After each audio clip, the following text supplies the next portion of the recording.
Hello students. तो आज हम जो पार्ट अभी करने वाले हैं दैट इज थर्मोडायनेमिक्स है। तो थर्मोडायनेमिक्स से हम करेंगे थेरेपी ऑफ न्यूट्रलाइजेशन। तो न्यूट्रलाइजेशन जैसे प्रोसेस है हमारे पास, तो इसमें क्या है कि एसिड और बेस मिलकर जो हमारे पास जो है क्या बनाते हैं, सॉल्ट एंड वाटर। तो सॉल्ट एंड वाटर यहाँ पे बनता है हमारे पास simple acid plus base, they form salt plus water. तो न्यूट्रलाइजेशन रिएक्शन है क्योंकि हमारे पास एसिड और बेस मिलके हमारे पास साल्ट बन रहा है, न्यूट्रल प्रोसेस है, उसकी पीएच जो है वो न्यूट्रल हो जाती है, तो इसको हम न्यूट्रलाइजेशन प्रोसेस बोलते हैं। तो इसमें जो एनर्जी चेंजेस आती है उसको हम बोलेंगे हमारे पास थेरेपी ऑफ न्यूट्रलाइजेशन। तो इसकी जो स्टेटमेंट है हमारे पास, स्टेटमेंट क्या है, अगर हम यहाँ पे देखें, one equivalent of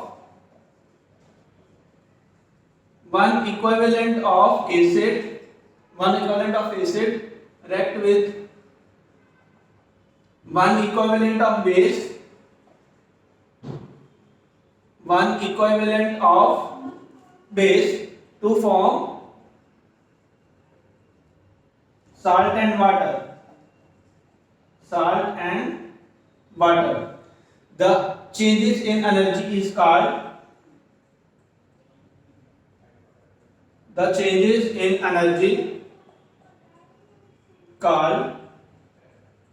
enthalpy of neutralizations.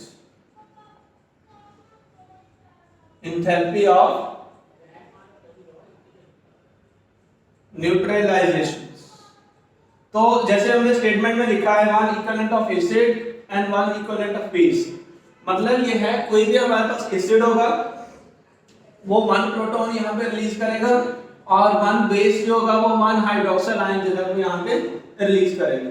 जैसे हम यहाँ पे एग्जांपल लेते हैं, हमारे पास एग्जांपल है HCl react with sodium hydroxide. HCl और सोडियम हाइड्रोक्साइड मिलकर यहाँ पे हमारे पास क्या बनाएंगे, सोडियम क्लोराइड एंड वाटर। अब ये वाटर में हमारे पास H और OH, ये हाइड्रोजन कहाँ से आया, एसिड से, और ये जो हाइड्रोक्साइड है ये कहाँ से आया, हमारे पास बेस से।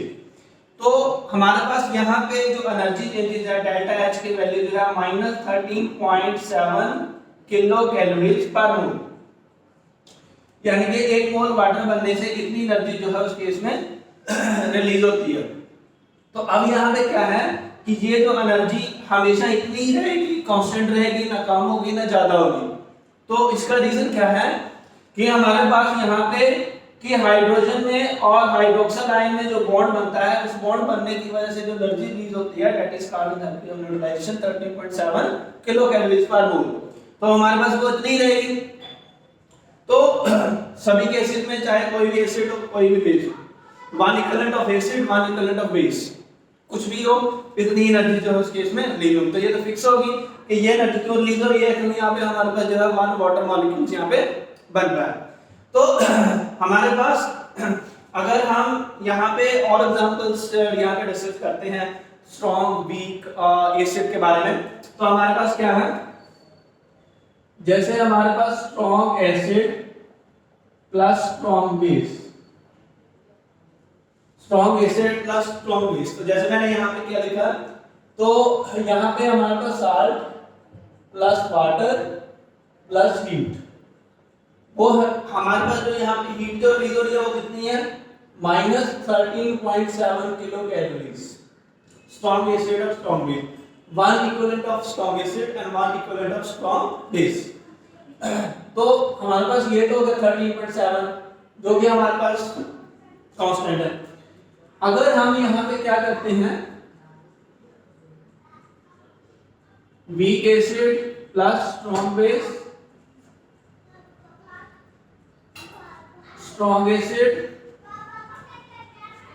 प्लस वीक बेस, तो हमारे पास यहाँ पे क्या है कि अगर दोनों में से कोई एक वीक है और एक स्ट्रॉन्ग है, दोनों में से एक वीक है और एक स्ट्रॉन्ग है, तो उस केस में बनेगा तो हमारे पास साल्ट और वाटर ही, साल्ट प्लस वाटर ही।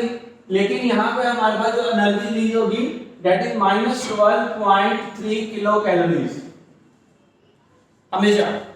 कोई भी अगर दोनों में से एक वीक है और एक स्ट्रॉन्ग है तो अमाउंट ऑफ एनर्जी रिलीज जो भी -12.3 किलो कैलोरीज उससे जो है थोड़ी सी कम होगी।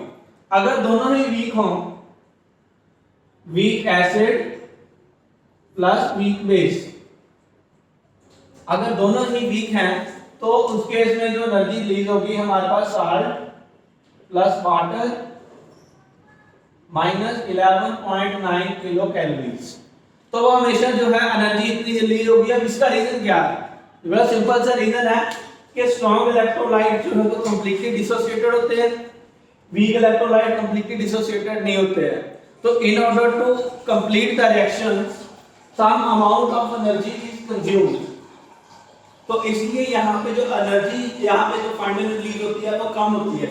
अब यहाँ पे एक वीक है, एक एसिड भी वीक है और बेस भी वीक है, दोनों ही वीक इलेक्ट्रोलाइट है। तो वो वीक इलेक्ट्रोलाइट 100% डिसोसिएटेड नहीं होते हैं।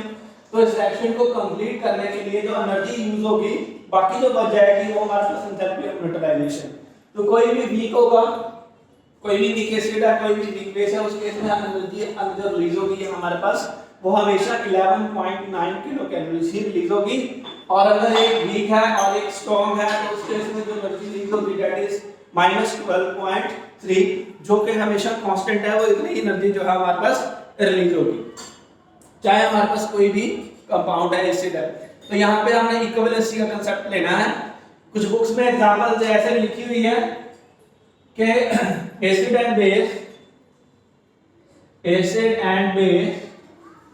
react to form salt and 1 mole of water, salt and 1 mole of water, salt and 1 mole of water, energy released is called enthalpy of neutralization. Energy released is called enthalpy of neutralization, enthalpy of neutralization. अब यहाँ पे क्या है कि इस definition में और इस डेफिनेशन में कोई डिफरेंस नहीं है। यहाँ पे वो रिएक्टेंट की बात कर रहे हैं कि 1 equivalent of acid 1 equivalent of base, यहाँ पे वो प्रोडक्ट की बात कर रहे हैं कि 1 मोल ऑफ वाटर, कि 1 मोल ऑफ वाटर बन रहा है। यहाँ भी हमने क्या कहा कि 1 मोल ऑफ वाटर बनने से 13.7 किलो कैलोरीज पर मोल, यानी कि एक वाटर मोल बनने से हमारे पास इतनी एनर्जी रिलीज होगी। तो इसका मतलब क्या है कि 1 मोल ऑफ वाटर बना है तो एनर्जी तो रिलीज उतनी होगी। तो यहाँ पे एसिड कोई भी हो उसकी क्वांटिटी कितनी भी है, बेस है उसकी क्वांटिटी कितनी भी है, हमने 1 मोल ऑफ वाटर यहाँ पे बनाना है। तो हमारे पास जो है इस केस में ये तो हम एंथैल्पी ऑफ न्यूट्रलाइजेशन की यहाँ पे बात करते हैं। तो यहाँ पे हमारे पास जो है क्वेश्चन किस तरह का आएगा, क्वेश्चन थोड़ा सा देख लेते हैं।